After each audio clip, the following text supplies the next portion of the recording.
우리 뇌 속에서는 수많은 생각들이 존재하고 또 그 생각들은 실제 행동이 되기 위해 끊임없이 서로 경쟁을 하고 있습니다. 그럼 어떻게 해야 성공과 관련 있는 생각들을 경쟁해서 이길 수 있게 할까요? 머리는 똑똑한데 공부를 안 해서 그래 라는 말 들어보셨나요? 예전에 머리가 똑똑하다는 의미는 공부를 잘해서 우수한 성적으로 좋은 대학을 가고 좋은 직장에 취직해서 노후 보장을 하며 보내는 것이 일반적이었습니다.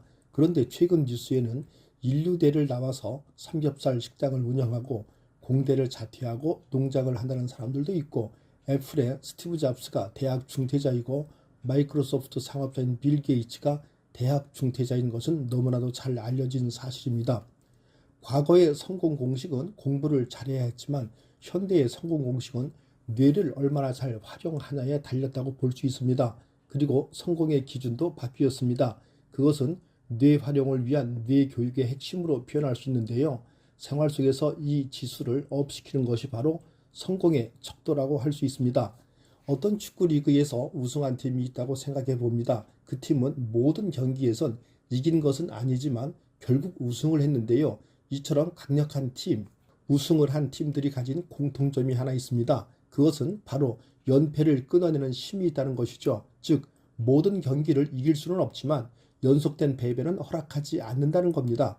성공했다라고 말하는 사람들의 특징을 보면 어떤 행동들을 잘해서 성공했다고도 말할 수 있지만, 앞에서 연패를 잘 끌어낸 팀이 결국 우승을 하듯이 그들은 성공에 방해되는 행동을 아주 잘 끊어냈기에 성공이 가능했다고 말할 수도 있습니다.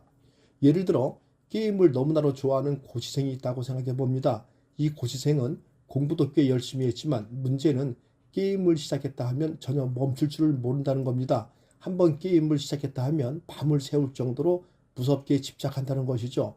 그럼 여러분들은 게임을 완벽하게 끊어야만 그 고시생은 시험에 합격하겠다고 생각할 텐데요.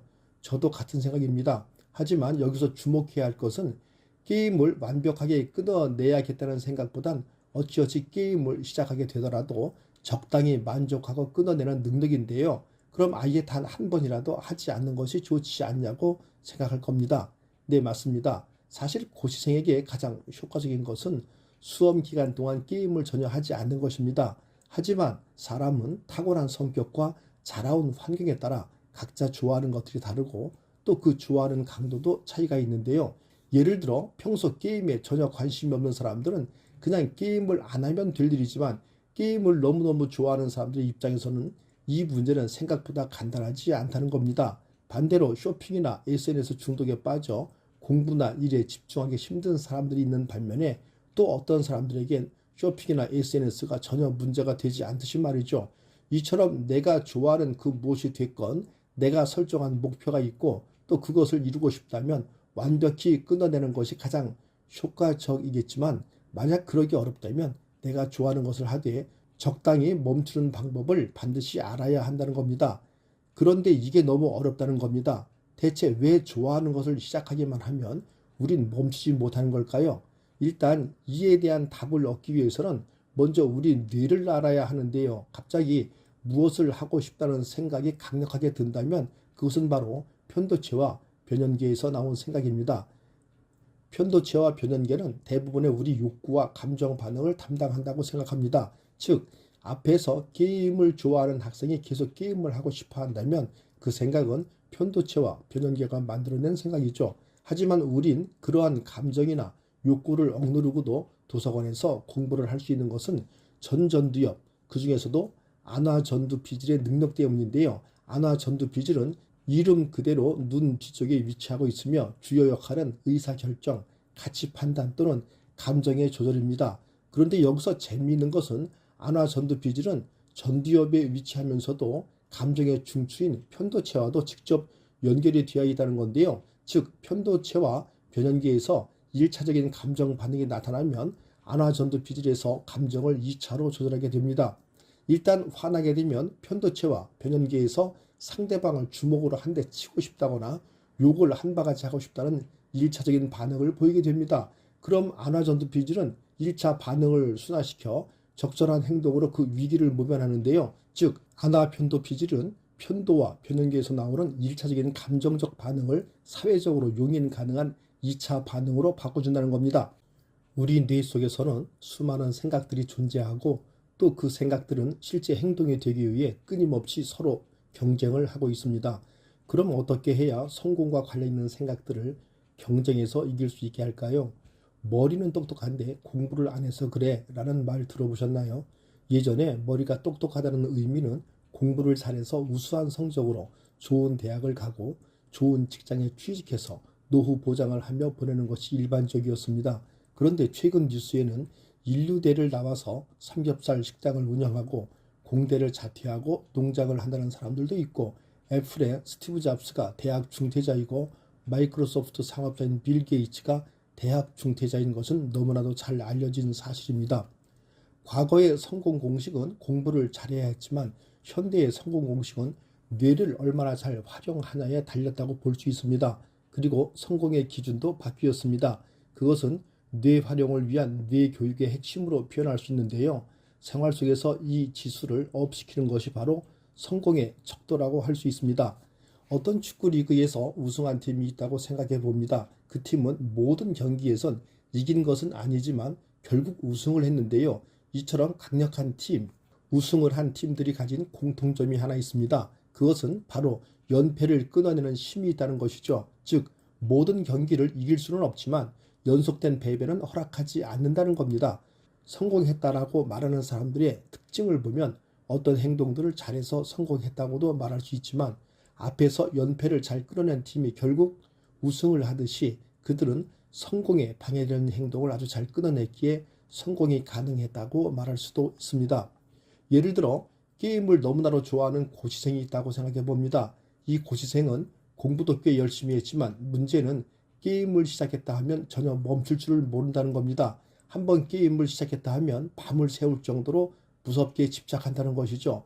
그럼 여러분들은 게임을 완벽하게 끊어야만 그 고시생은 시험에 합격하겠다고 생각할 텐데요. 저도 같은 생각입니다. 하지만 여기서 주목해야 할 것은 게임을 완벽하게 끊어내야겠다는 생각보단 어찌어찌 게임을 시작하게 되더라도 적당히 만족하고 끊어내는 능력인데요. 그럼 아예 단 한 번이라도 하지 않는 것이 좋지 않냐고 생각할 겁니다.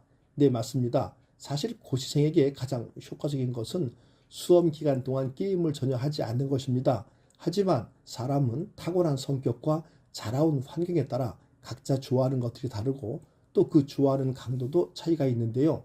예를 들어 평소 게임에 전혀 관심이 없는 사람들은 그냥 게임을 안 하면 될 일이지만 게임을 너무너무 좋아하는 사람들의 입장에서는 이 문제는 생각보다 간단하지 않다는 겁니다. 반대로 쇼핑이나 SNS 중독에 빠져 공부나 일에 집중하기 힘든 사람들이 있는 반면에 또 어떤 사람들에겐 쇼핑이나 SNS가 전혀 문제가 되지 않듯이 말이죠. 이처럼 내가 좋아하는 그 무엇이 됐건 내가 설정한 목표가 있고 또 그것을 이루고 싶다면 완벽히 끊어내는 것이 가장 효과적이겠지만 만약 그러기 어렵다면 내가 좋아하는 것을 하되 적당히 멈추는 방법을 반드시 알아야 한다는 겁니다. 그런데 이게 너무 어렵다는 겁니다. 대체 왜 좋아하는 것을 시작하기만 하면 우린 멈추지 못하는 걸까요? 일단 이에 대한 답을 얻기 위해서는 먼저 우리 뇌를 알아야 하는데요. 갑자기 무엇을 하고 싶다는 생각이 강력하게 든다면 그것은 바로 편도체와 변연계에서 나온 생각입니다.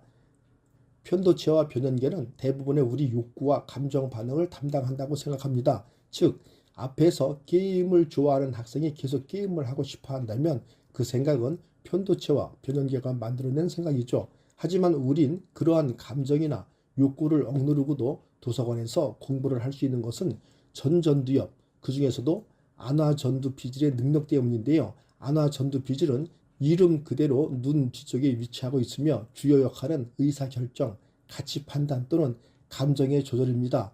그런데 여기서 재미있는 것은 안화전두피질은 전두엽에 위치하면서도 감정의 중추인 편도체와도 직접 연결이 되어 있다는 건데요. 즉, 편도체와 변연계에서 1차적인 감정 반응이 나타나면 안화전두피질에서 감정을 2차로 조절하게 됩니다. 일단 화나게 되면 편도체와 변연계에서 상대방을 주먹으로 한 대 치고 싶다거나 욕을 한 바가지 하고 싶다는 1차적인 반응을 보이게 됩니다. 그럼 안화전두피질은 1차 반응을 순화시켜 적절한 행동으로 그 위기를 모면하는데요. 즉, 안화편도피질은 편도와 변형계에서 나오는 1차적인 감정적 반응을 사회적으로 용인 가능한 2차 반응으로 바꿔준다는 겁니다. 감사합니다. 굿라이프 인생 후반전의 마이스트로 닥터 이었습니다.